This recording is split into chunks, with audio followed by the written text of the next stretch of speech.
and welcome to LFC Focus. It is pre-match build-up showtime as Liverpool look to ride the wave of that brilliant victory against Tottenham Hotspur by heading to the London Stadium on Sunday afternoon for a pretty big game against West Ham, of course, with it coming only 3 days, less than 72 hours after the victory at the Tottenham Hotspur Stadium. It gives us a really good opportunity to use that victory as a platform for more success. You know, looking back just to a recent victory over Tottenham, of course, when we beat them 2-1 at Anfield with the Firmino late goal. I think all of us were a little worried going into the weekend match, which had an even smaller gap between the two games. We had the 12:30 kickoff against Crystal Palace. We were all a little bit worried that there'd be a hangover, of course, having played such a big game, given everything to get the result over the line, that the players wouldn't quite be able to turn it round and deliver their best performances yet again with another match, especially with it being away from home in London, having to travel to the ground. But as we all saw, Liverpool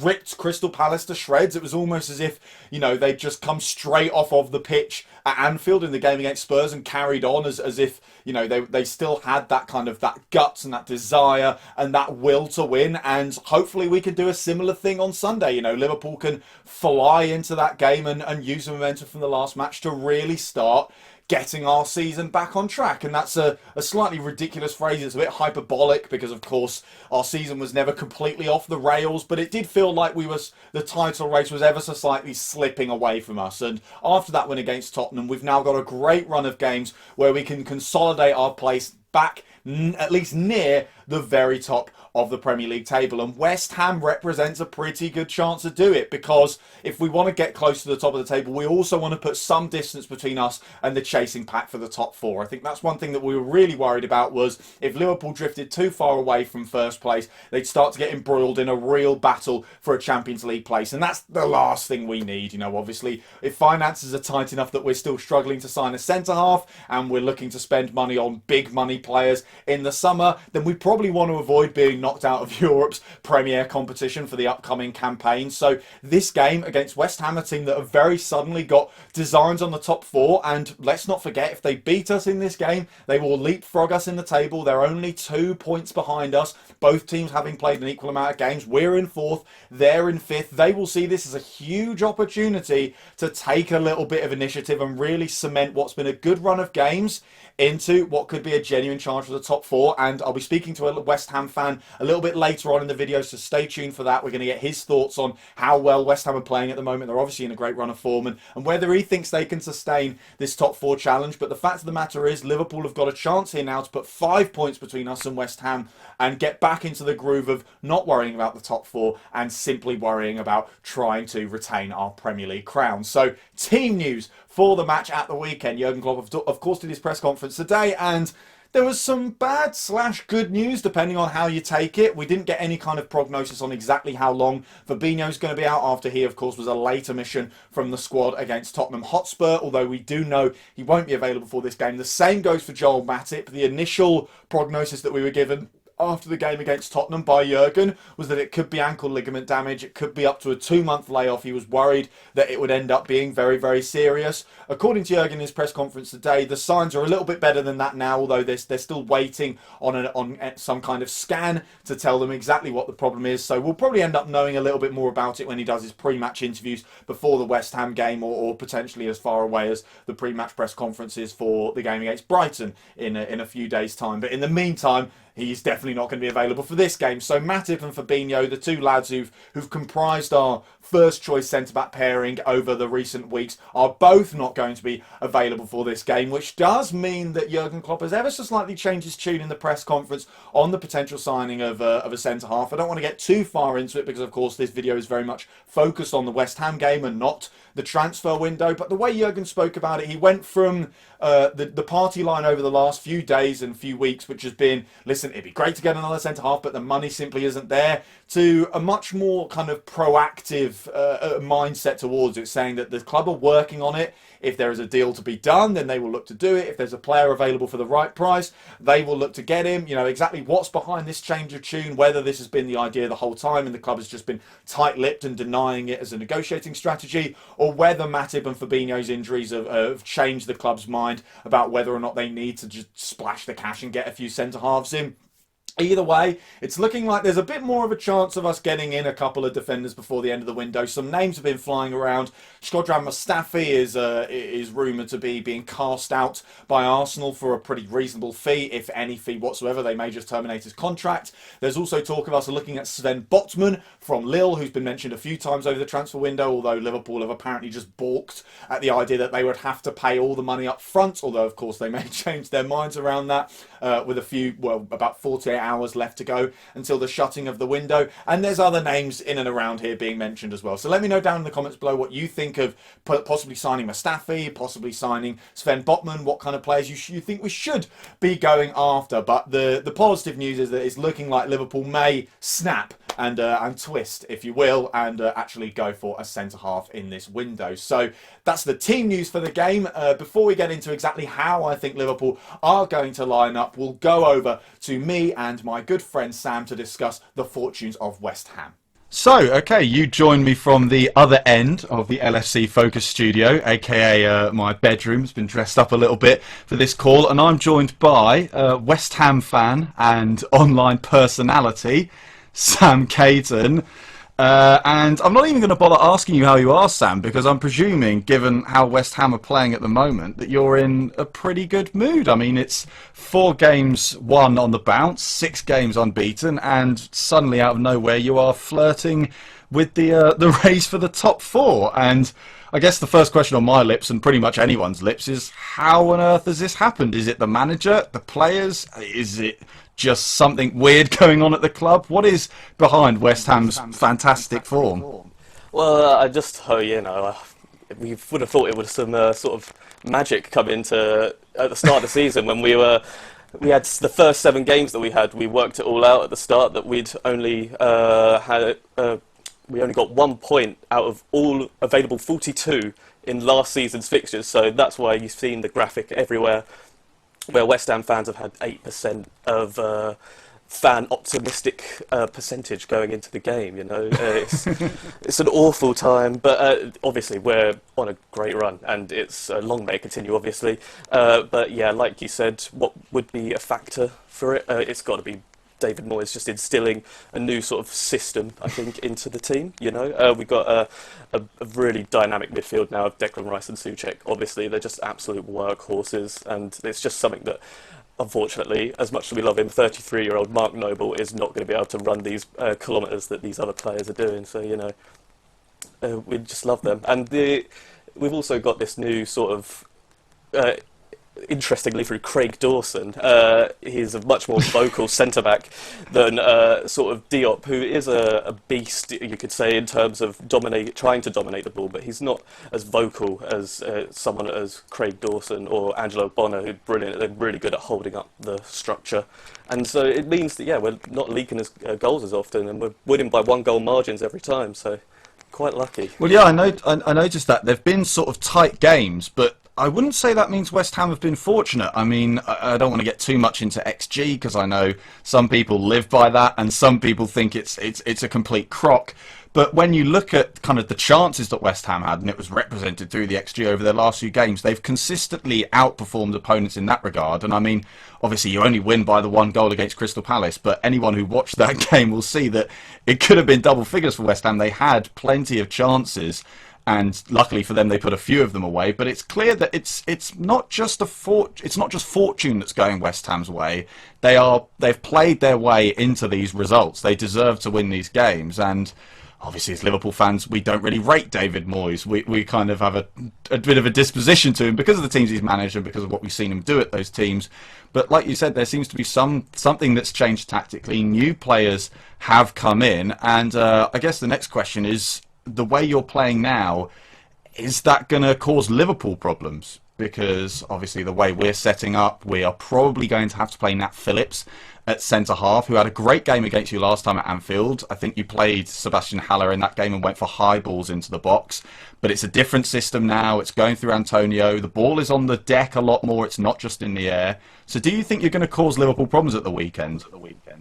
Yeah, absolutely. Like you said, Nat Phillips, when he did come in for that first game against us, I was a bit, I was optimistic, I guess, because he's a young guy. We thought we could exploit him, but obviously at this point in time, Haller had made contact with Ajax and was very much disinterested in playing for us, so that was fun.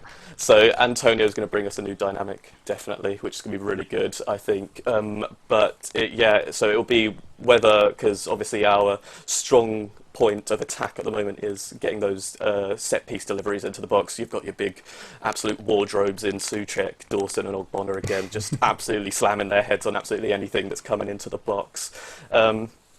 But yeah, like you said, we've also developed our ground play. You've got Said Benrahma, who's obviously very skilled with his feet, and Antonio is more inclined to take balls down with his chest and then hold up the play and bring it along into the channels for one of the full-backs to overlap. Obviously, Aaron Cresswell's got great delivery, and Kufau's starting to work that more into his game alongside his defensive capability. So it's looking like it's going to be a very interesting game. We thought we might get away with it if because I heard Matip was out injured, and so we thought there'd be less height in your area, so we'd be able to play around with that. But with Nat Phillips coming in, if he has a solid game, I can see him doing. So yeah, obviously Matip is injured at the moment. Fabinho is ruled out of this game, so it's almost definitely going to be Jordan Henderson and Phillips at the back. There's maybe an argument for Reece Williams, but obviously having struggled in the game at Old Trafford, he's probably going to be taken out of the limelight by Klopp. And as we said, Phillips does have certain traits, such as his ability in the air, which could be used to West Ham's detriment. But I guess you definitely look like you've got opportunities there. Another thing I want to know is, because of how West Ham are playing at the moment, you're obviously in great form, and it's also worth bearing in mind that if they were to win this game, they would leapfrog Liverpool into the table and go into fourth. They're only 2 points behind us at the moment. So do you think this run of form is going to be sustainable, and do you think West Ham have got any chance, especially in this bizarre season where it feels like anything can happen, of going all the way in the race for the top four? Well, I think mostly our good form at the moment has been down to we had quite favourable run of fixtures. I think the hardest calibre of opponent we've had to play in the past 8 games is Everton, and that's if you include our FA Cup games against Doncaster and Stockport. So, we've had quite favourable run of form, and again, our next 2 games afterwards, I think it's Villa and Fulham. So. Is more, if you FPL assets to get in, I'm telling you, West Ham might be good. So, but apart from that, it's there's an argument at the moment that even the lack of home fans is doing us a benefit, giving us a benefit in games. Which I mean, correlation doesn't always equal causality or whatever, So I guess you could just say it's a bit of a fluke. But I think if once fans come back with this positivity, I think we could actually argue for not a push for top 4. I'd say be a bit more realistic. Europe is obviously what West Ham fans would like, but we'll see if that happens. I imagine if we had the fans back and stuff, that could be a more likely possibility, but if not, I think 7th or 8th is a very reasonable and expectation, I think, for this season. Well, yeah, you mentioned the good run of fixtures that you've had there, and it's perhaps notable that obviously West Ham are unbeaten in 6 games, but the last time they lost a game was also the last time they played a Big Six team in Chelsea, who of course have really been through the mill since then. But obviously now you are once again playing a Big Six team. It's your biggest fixture for a while. Do you think that West Ham have got enough to ride this wave? What's your prediction for the game? Are you predicting a positive result, or would you just be happy with a good performance and to really take Liverpool all the way in the game? Well, yeah, obviously, a good performance is always what you want. Obviously, sometimes you would settle for a scrappy 1-0, but if it's against Liverpool, you're expecting an onslaught. So we're going to have to stay defensively sound, and I'm obviously hoping. I don't know whether the result will be positive. I feel like having Antonio in attack is going to be a completely different game for us, which is good, as opposed to the reverse fixture whenever we played that back in earlier this season. And so I'm hoping that we might be able to scrape a draw, maybe. But then again, Liverpool are always they do like to run right at our ground, as I think our only positive result we've had against you at our ground was a 1-1 draw, and we all remember that one was Mikel Antonio Liverpool scoring fans there. know how we know how that one turned out, and of course it was another one where Antonio scored. So I reckon whether you think it's going to be win, lose, or draw for either team, if I was a betting man, I'd put money on Antonio scoring in this game. But yeah, it's good to hear that you're optimistic, but not too optimistic. Of course, as a Liverpool fan, I'd still love to see us win, and that's what I think is going to happen. But it's been very nice talking to you, Sam, to get a little bit of an inside track on why West Ham are doing well. So thanks for coming on, and we'll go back to, I guess, me in the studio. Thank you very much for having me, Will.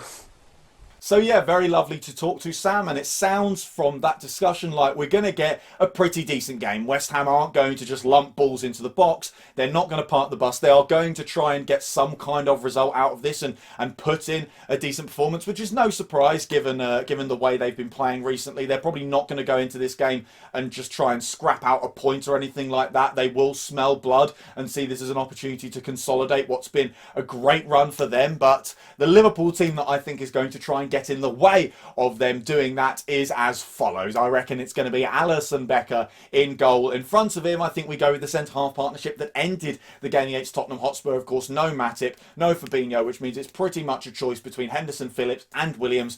And given Henderson performed reasonably well against Spurs and Nat Phillips was utterly imperious in the air and of course got a Man of the Match award last time out against West Ham United, I think it's going to be a different game now. They've changed their tactics a bit. They won't be lumping the ball into Seb Haller. It'll all be about a bit more trying to play it on the floor and stuff like that. But Antonio's strengths are, well, he's a great footballer. He's good with it, his feet, but his strength is also a key part of his game, his physical ability. And Nat Phillips, being a big, strong lad, will hopefully be able to deal with that. And if he tries to do it for pace and use his technique and his trickery, then Jordan Henderson may come across to deal with that. So I think between them, hopefully, they should have enough to deal with what West Ham throw at them. But it's a real chance here, I think, for Nat Phillips, after Reece Williams has wobbled a little bit over the last few games, to cement his status as Liverpool's first choice backup centre half, if you'll permit me to use such a bizarre phrase. But that's what I think the centre half pairing is going to be. Either side of them, I think we go with Andrew Robertson and Trent Alexander-Arnold. Of course, Alexander-Arnold back in form at last. We don't need to worry about dropping him or resting him or rotating him in and out for Nico Williams. We need to get him in this side once again and hope that he can improve on that performance against Spurs and get himself all the way back to the brilliant Trent that we know he can be. And then in front of that defence, I think we see a slight change. I think Milner, having played at Old Trafford and then the game against Spurs on Thursday night, will be given a rest. You know, at his age, he's brilliant and he's incredibly fit, but you know, it's impossible really to expect him to play 3 full matches in a week, especially in the very industrious engine room that Liverpool have in the middle of the park. So I think he comes out, and I reckon Curtis Jones is going to come in, has a pretty decent cameo at the London Stadium. That might have been Jurgen Klopp just trying to get him on the, not the London Stadium, sorry, the Tottenham Hotspur Stadium. That may have been Jurgen Klopp trying to get him on the pitch and give him a few minutes ahead of this game to keep him in a good rhythm. So I think he'll probably start in this match. Also gives us a little bit more attacking impetus in the midfield. I then think Gini Van Alden keeps his position at the number 6 after a brilliant performance there against Spurs, and then Thiago once again will hopefully be used in that number 8 role where he is looking like he can be so effective. And then with the front 3, again, I've been advocating for changes in recent weeks, but I think given the way they played against Spurs, Firmino gets his goal, Mane gets his goal. Both of them played brilliantly, I think, certainly in comparison to recent performances. And Salah, well, he gets his goal, doesn't he? He gets the ball in the box and he smacks it in the back of the net. And, of course, Firmino handled it several years beforehand. But the fact of the matter is Mo Salah whacked the ball into the net, and that will still be doing his confidence the world of good, regardless of whether the goal was chalked off. And who knows, maybe the fact that VAR diddled him on that occasion means he'll be even hungrier to score in this game. So even though they have had their troubles over recent weeks, I think while they're getting back into form, you want to keep them on the pitch. Even though you could maybe make an argument for rotating them, I'm thinking more about the game against Brighton at Anfield on Wednesday night, where maybe one of them can be rested. But while they're getting back into form, keep them on the pitch, keep them working together, because obviously when those lads are on it, Liverpool can beat and do beat pretty much anyone. So that is all for today's video. Thank you guys very, very much for watching. If you did enjoy the video, as always, you know what to do. Hit the like button down there. Hit that subscribe button there if you're new around here. Check out some of the other videos that have been out on the channel over the past few days as well. Don't forget to follow at LFC Focus TV on Twitter, and I'll be back on Sunday evening after we've hopefully beaten West Ham. Until then, bye for now.